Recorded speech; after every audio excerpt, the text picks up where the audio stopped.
What's up, guys? It is Carly here bringing you day 29 of my 31 days of horror, and it is super bright in this room right now. I put my camera against the window so it goes through and makes better lighting, but there's obviously blinds, so I'm gonna step back for the sake of this video here. And today we're gonna be talking about a movie that I actually got at a convention a few months ago, and that is Parents from holy crap, it is very bright.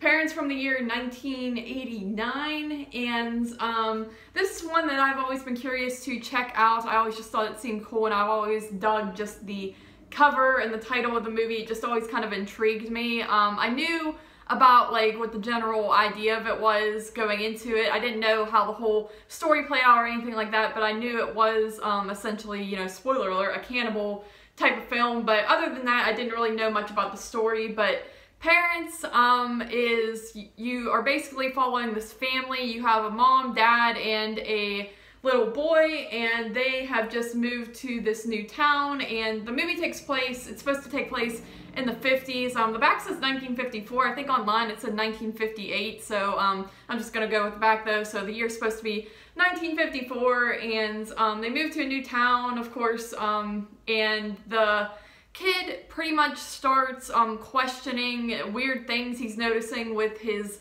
family, particularly dinner time, and just what his dad has going on, because his dad works at this mortuary, and it seems like they always just have excessive amounts of meat in the house, and they're constantly eating leftovers, and it's always just the same like meat products every single day. So the little boy starts to kind of, I believe his name's Michael, he starts kind of questioning like, why do we eat like the same thing every night? What is this meat? Where's it coming from? Why do we have so much of it? And why are my parents so just kind of weird? Because they just kind of act strange throughout the whole movie, and don't really tell much. They don't really have this like strong connection with the boy either, that like it's just all very, very strange. And of course the kid's at a new school, and he becomes friends with this young girl, and while he's at school he also is kind of just acting out and drawing these creepy pictures based on what he is seeing going on at home, and a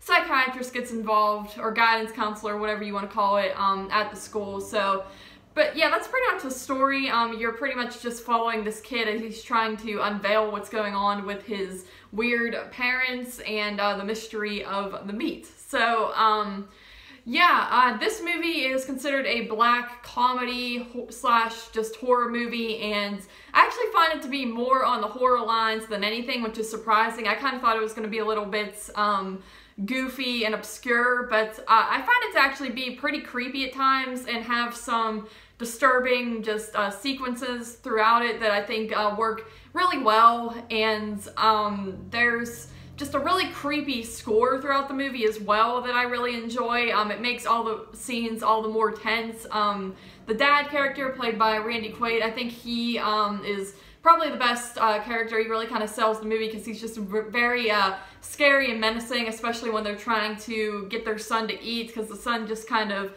isn't really feeling it. He keeps wanting to be excused from the table and like skip dinner and all that because he's just kind of weirded out by the whole thing, and the dad is, you know, trying to convince him, and the mom's a little more nice and more motherly and parently, I guess you could say, to her son. And well, the dad just seems like he doesn't really have any relationship with the kid, and it all just comes off as very disturbing. And some of the scenes do play off as comedic with certain dialogue, and there is a scene where the parents go over to these people's house and they're playing a game of cards, and that scene comes off as, you know, a little more funny than anything. But overall, I just find the movie to be a little unsettling and disturbing, and that's a good thing in my opinion. I enjoyed it quite a bit, and it's not what I was expecting, because my biggest fear was it was going to be kind of goofy and over the top, sort of like with Motel Hell. I'm not a big fan of that one. It just, I don't know, it's just a little too out there for me. I'm not too into the characters and stuff, and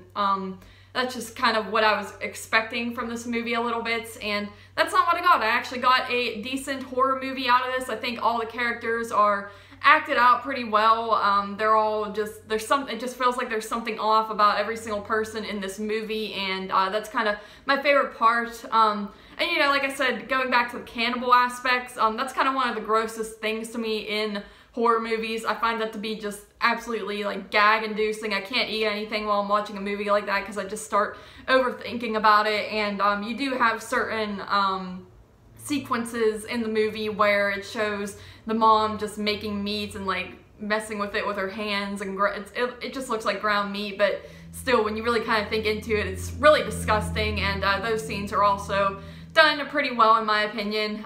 Movie only runs 81 minutes too, so it definitely gets to the point, doesn't overstay its welcome. And yeah, this is one that I wish I actually had on Blu-ray. I always kind of say, like, I don't really care what format I get, and I do enjoy collecting VHS tapes, and this is a cool one to own on VHS, but of course it does have the newer-ish Blu-ray release from a few years ago that I actually, in this case, I do wish I had that, because sometimes the dialogue's a little bit hard to hear and understand, and the quality of the film just isn't the greatest. And since it was one that I did enjoy, I feel like I could enjoy it all the more if I saw it on Blu-ray. So this is one that I would possibly upgrade for sure. I give it an 8 out of 10. So yeah, definitely enjoyed Parents. One that I'm glad I grabbed, and yeah, 8 out of 10. Definitely a good surprise. So thank you guys once again for joining me for this video here, day 29. Sorry that this one is super bright. I wanted to kind of just get this review out of the way in the morning, and it's completely sunny out. So yeah, thank you guys for joining me, and I will see you tomorrow for day 30.